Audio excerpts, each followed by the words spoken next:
two for you. One on foreign policy. Over the weekend, the president's special missions envoy, Rick Grenell, was talking about Venezuela, and he said that the president isn't someone who wants regime change. Other administration officials have made clear that they don't see Maduro as the rightful leader. What is this administration's policy on a new government in Venezuela? I think the president has made his position on Venezuela quite clear. He stands in opposition to the Maduro regime, and Secretary Rubio has spoken on this extensively as well. And then on Doge, last night Elon Musk said that a failure to respond a second time will result in termination. Will there be additional rounds of the "what did you do this week" email from Doge to federal workers? And what's the guidance on the federal workers who've been instructed by their agencies not to reply? So a couple of things on this. First of all, let's just take a step back and talk about this idea. The president sent out a truth last weekend to Elon Musk saying he loves everything Elon is doing and he wants him to be even more aggressive because Doge thus far has proven incredibly successful in making our government more efficient. And so Elon and Doge came up with this idea. Elon has implemented this at his private companies. It has proven successful. And it's a very simple idea when you think about it. All the Office of Personnel Management is asking, all this administration is asking, President Trump is asking, is for federal workers who live off of the American taxpayers' dime to send 5 bullet points of what they have done in the previous week. That is all we are asking for. And so the Office of Personnel and Management sent out additional guidance last night. Those responses should be directed to agency leadership, and the president defers to his cabinet secretaries, who he's obviously entrusted to pursue the guidance relative to their specific workforce. And for some of the agencies that you've seen who have said, please don't send these emails, it's in their best interest for that specific agency, and the president supports that. And let me be very clear, the president and Elon, his entire cabinet are working as one unified team, and they are implementing these very common sense solutions. You're welcome. Jackie. Thank you. One follow-up on that question. So about the deadline, Alina Habba said that you have until tonight. Elon Musk said a failure to respond a second time would result in termination. So is that a real deadline? Should federal workers be looking to that guidance, or should they be looking to the agency heads? Like, what is the actual deadline? So again, the agency heads will determine the best practices for their employees at their specific agencies. Again, this was an idea that Elon come up with. Doge worked with OPM to actually implement the idea, and the secretaries are responsible for their specific workforce. And this is true of the hirings and the firings that have taken place. And we advise federal workers, unless your agency has dictated you not to respond to this email. In fact, I can announce that we've had more than 1 million workers who have chosen to participate in this very simple task of, again, sending 5 bullet points to your direct supervisor or manager, CCing OPM. I actually participated in myself. It took me about a minute and a half to think of 5 things I did last week. I do 5 things in about 10 minutes, and all federal workers should be working at the same pace that President Trump is working and moving. We have a country to save, and we want this federal government to be responsive to the needs of the American people who re-elected this president to have historic, massive reform, and that's what the intention of this idea is. Can you clarify one thing, though? Because Elon Musk also said that a reason that they wanted this 5 things email was just to see if people are actually alive. Citing that there are some federal workers who might not even be alive. So meantime, NBC is reporting that these responses are going to go into an AI generator to evaluate whether these jobs are necessary. So is it just to see if people are actually working, or is it an effort to maybe cut some of those jobs? I have not seen that NBC News report, and I haven't heard that from Doge or from Elon himself. Again, this is to ensure that federal workers are not ripping off American taxpayers, that they are showing up to the office, and that they are doing their jobs. That's what the American people expect, and it's a very simple task to complete. I did it myself, and I was more than happy to do it because I'm very grateful that I am serving the American people on the American taxpayers' dime. Do you think Doge should hire a spokesperson just so that Elon Musk doesn't put out tweets that then confuse federal workers? Are my press briefings not good enough for you, Jackie? John. Carolyn, thank you. In the ruling by Judge McFadden yesterday, who dismissed the lawsuit that AP brought against yourself and your team members here, President Trump, in there he said, why not just do away with the entire White House Correspondents Association along with it, because essentially they have no authority. they just usurped it. What is your reaction to that? Well, first of all, John, it's great to see you. And you are one of those individuals who has you're on a streaming platform that hundreds of thousands of people tune into every day. So it's great to see you in the briefing room. I did address that actually in my opening remarks by announcing that the White House press team in this administration will determine who gets to enjoy the very privileged and limited access in spaces such as Air Force One and the Oval Office. There are, as you know, look at this room, hundreds of journalists who show up to this building every single day and are not granted that luxury of flying on Air Force One and asking the President of the United States questions. And so we want to ensure, again, everyone has a seat at that highly coveted table. But alas, the legacy media outlets who have been doing this for quite some time and have invested resources into covering the White House, their spots will remain, just like they have in this briefing room as well. Sure. Steve. Could you give us an update on the negotiations around the Ukraine minerals deal, and when is President Zelensky going to come visit? So the president talked at length about this yesterday, the critical minerals deal with President Macron, and in the more than hour-long press conference he gave all of you in the Oval Office himself. There hasn't been significant updates since the president's remarks last night, but I will just reiterate his position. It's critical that this deal is signed. He expects President Zelensky to sign a deal. This is to recoup American tax dollars that have been funding Ukraine's national defense. And it's also great for the Ukrainian people who have been put through hell because of this war. And it will create a lasting economic partnership as Ukraine will need to rebuild their country because of this brutal war. And just to follow, is Steve Witkoff delayed his trip to the Middle East so he can concentrate on this minerals deal? I don't want to comment on Mr. Witkoff's travel plans or read anything out just for obvious reasons, but he, remains very much working. That man is working around the clock to secure this deal with Russia and Ukraine alongside Secretary Rubio and Secretary Bessent, General Keith Kellogg. He's also working very hard to secure a peace deal in the Middle East as well. So God bless him, and he's working alongside the president every single day. Sure. Thanks, Caroline. The president's executive order creating Doge called for the naming of a Doge administrator. Who is the Doge administrator? So the president tasked Elon Musk to oversee the Doge effort. There are career officials and there are political appointees who are helping run Doge on a day-to-day basis. There are also individuals who have onboarded as political appointees at every agency across the board to work alongside President Trump's cabinet to find and identify waste, fraud, and abuse, and they are working on that effort every day. So is Elon Reagan. Musk the administrator? Reagan. Thanks, Caroline. I have two for you today, one on the border wall and one on the DHS investigation. Sure. First on the border wall construction has restarted in Texas and California under contracts awarded under Trump's first term. Is the president looking to secure new contracts, and how is he defining success in terms of border wall construction this administration? The border wall is a signature promise of President Trump's campaign. He talked about it way back in 2015 and 2016, and people laughed at him for bringing up this idea. It's proven to be not only an idea that he delivered on in his first term and continues to deliver on in his second term, but it's also proven to be highly effective. In fact, we know where there were parts of President Trump's border wall built and standing under the previous administration, illegal border crossings dropped 87% where there was a border wall. So the wall is an incredible deterrent factor for illegal migrant caravans. The president is committed to the continuation of the construction of the wall. And the previous administration actually sold off the resources that the Trump administration secured to build the wall. And that's an egregious misuse of the American taxpayers' money. They just let those resources rot on the southern border. They actually sold them for pennies on the dollar. So this administration, DHS and ICE and Customs and Border Patrol and Tom Homan and all of the great people who are working on this effort are committed to continuing the construction of President Trump's border wall. DHS investigation into people who might be leaking within the administration. Will the White House release the names of the individuals that DHS Secretary Noem said were caught leaking details of the ICE raid? And can you share how many leakers have been caught so far and what agency they were a part of?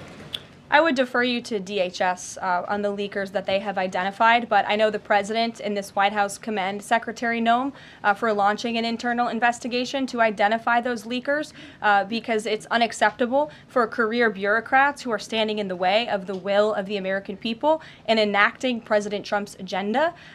If they don't want to adhere to the will of the 77 million Americans who reelected President Trump, then they should go find another job. And if they continue to leak information, especially information that is critical to protecting Border Patrol agents and ICE agents who are out there doing jobs that not many people are willing to do, putting their lives on the line to protect our national security, then those individuals absolutely should be fired. And this administration is committed to finding them. Sure. Caroline, two questions for you. One related to Guantanamo Bay, the other to the White House Correspondents' Dinner. I wanted to get your response to some Washington Post reporting of the migrants who stayed over at Guantanamo Bay for the last 2 weeks. They told the Post they were rarely let outside. They were shackled and placed in what they described as cages and alleged that they were not treated as human beings. Does the White House have any response to those conditions? At Guantanamo Bay?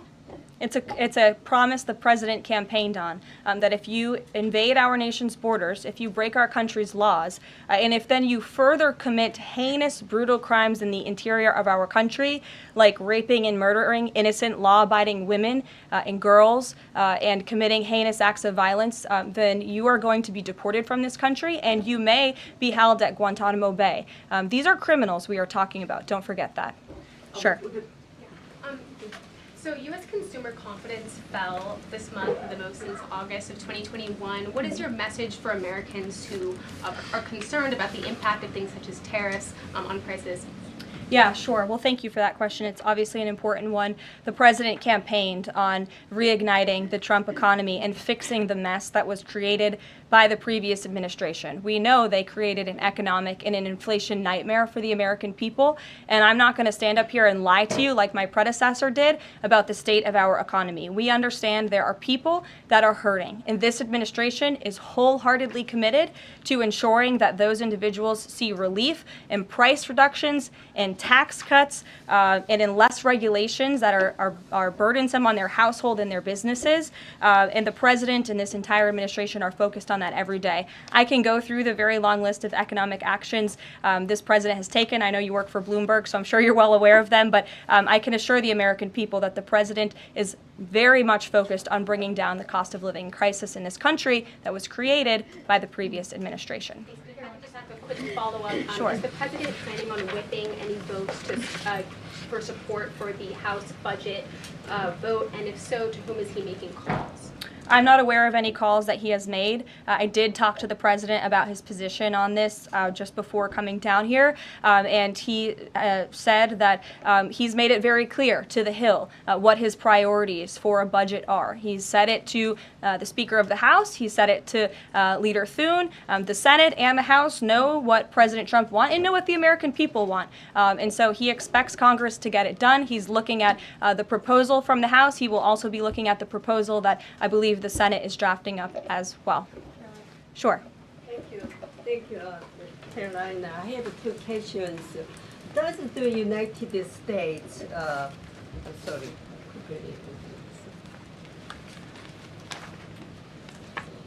Well, why don't you identify your question and I'll come back to you. Sure, go ahead. So, what guarantee that Israel will withdraw from Lebanon soil after 2 weeks, as the ceasefire terms indicates? I'm not sure about the guarantee that you're referring to. I can tell you that this administration remains very much engaged. We know the deadline for the Phase 1 ceasefire is imminent. So Steve Witkoff, whom I mentioned earlier, and the president's administration and his team and the president himself remain very much engaged. We want to see the ceasefire continue, and the president has made it very clear he wants to see all of the hostages who have been held in captivity in Gaza returned home. Jeff. Carolyn, I was wondering Is Elon Musk going to attend the president's first cabinet meeting tomorrow? He is, as a matter of fact. I spoke to the president about that before coming down here as well. And Elon, considering he is working alongside the president and our cabinet secretaries, this entire administration will be in attendance tomorrow just to talk about Doge's efforts and how all of the cabinet secretaries are identifying waste, fraud, and abuse at their respective agencies. We look forward to the meeting tomorrow, and I think you'll be hearing from the president and his cabinet where they're on campus tomorrow. I hope you guys are excited. Since some of those cabinet members were caught off guard by the email Nobody was caught off guard. A few departments said they were caught off guard. The FBI was, the DOJ was. Did anonymous sources say that, or did the cabinet secretary say that? The cabinet secretaries and others have said that they were not aware that this was happening. So I'm wondering, will there be a give and take tomorrow at the cabinet meeting? Is Elon Musk or the president open to any type of dialogue about who is actually in charge of the chain of command of these workers? I would reject the premise of your question, Jeff. The cabinet secretaries have not said that. I know anonymous sources, probably career bureaucrats, have leaked that to many of you in this room. But as I said at the beginning of this press conference, everybody is working as one team, and the president respects the decisions of his cabinet secretaries to tell their staff, not to respond to that email because they did so out of interests of national security, and they don't want to obviously risk confidential information. It's pretty common sense. Dasha. Musk has obviously been doing a lot of work. He's been working every day and a lot of the time weekends. He is designated as a special government employee, which means that he can only work 130 days per year. Is the White House expecting him to limit his work to 130 days, or are you going to work around those rules? Do you want to see him extend beyond the 130 So today is February 25th, so I think we've been here about 35 days roughly. So ask me in another 100 days. Daniel. Caroline, thank you. You opened up with a major announcement from Apple, $500 billion, 20,000 jobs, doubling its advanced manufacturing fund. Yeah. What does that signal that such a global brand would make what it called its largest ever spend commitment just a month into President Trump's second term? What does that signal about his economic vision for the country? President Trump is a deal maker, and he has restored confidence in business leaders around this entire world. Apple is one of the largest companies on the face of the planet. They employ hundreds of thousands of Americans, but the president wants to see more Americans employed, more investments here in the United States of America. And this is another fulfillment of the president's campaign promises. I recall President Trump at his rallies on the campaign telling the world that if and when I am elected, America is going to be back, and we want your investments to be driven onshore. We want you to hire American workers, and you will have the lowest regulatory burden, the lowest tax cuts, and the president has already proven he's committed to slashing regulation. He's counting on Congress to implement those tax cuts. And so people are encouraged by the president's, again, as Tim Cook called it, they're bullish about American innovation because of the leadership of this president. And it's a stark contrast to the leadership of the previous administration, Joe Biden, who I don't think spent any time trying to recruit any investments or jobs here at home. Mary. We're hearing from some Republicans who are voicing concerns about how these cuts are being carried out. Congressman McCormick, a Republican from Georgia, tells us he's worried it's too rapid for real people to adapt to. And he says he's concerned that it could come off as discompassionate, in his words, that it could risk undercutting the strong message that he feels you're trying to send about the need to cut government waste. Well, I think that was one comment from one senator, and I think, as I cited in my opening remarks in the poll, the most important people are the American people, and 77% of Americans at home support a full investigation into the waste, fraud, and abuse that the federal government has been spending their tax dollars on. So that's the people the president cares about most, and that's why we're fulfilling this pledge. And again, it should come as no secret to anybody. The president campaigned on doing this. The president yesterday said if you don't respond to this email, you will be fired or semi-fired. What does he mean by that? Again, I've been asked to answer this question 3 times now. It is semi-fired. But it's in the memo. The president again has entrusted his cabinet secretaries to oversee their workforce. That's why he nominated them to be cabinet secretaries, and so federal workers can be directed to their agency leadership. Sure. Great, thanks, Caroline. I wanted to ask about a federal judge yesterday was saying that they didn't know who the Doge administrator was and was asking the lawyer for the administration who it was, and the lawyer responded, "I don't know the answer to that. Can you tell us who the administrator of Doge is?" Again, I've been asked and answered this question. Elon Musk is overseeing Doge. There are No, Elon Musk is a special government employee, which I've also been asked and have answered that question as well. There are career officials at Doge. There are political appointees at Doge. I'm not going to reveal the name of that individual from this podium. I'm happy to follow up and provide that to you. But we've been incredibly transparent about the way that Doge is working. John. The Republican budget. Thanks a lot, Caroline. Since your last briefing, there have been some personnel moves that have been announced by the president, and I wanted to ask you about them. One was the president replacing the chairman of the Joint Chiefs of Staff, General C.Q. Brown Jr. What was the reason for the president naming a replacement for General Brown? And then I'll follow up with another personnel announcement that's been made over the last few days. He thinks he's doing a bad job, and it's time for a shakeup at the Pentagon. They failed 7 audits in a row. The trust in our United States military amongst the war fighters is low. The president is shaking up the Pentagon and the Department of Defense, of course, with Secretary Hegseth leading, and he has the right to do that. It's actually quite common from administration to administration to do such a thing. The president, when he swore him in as the Chief of Staff for the Air Force, called him a great man and a great gentleman. Does he distance himself from the remarks that he made back in August of 2020? I think replacing him speaks for itself. James. There's one other one, if I'm sorry. Thank you. On the FBI, the president also announced a new deputy director of the FBI, Dan Bongino.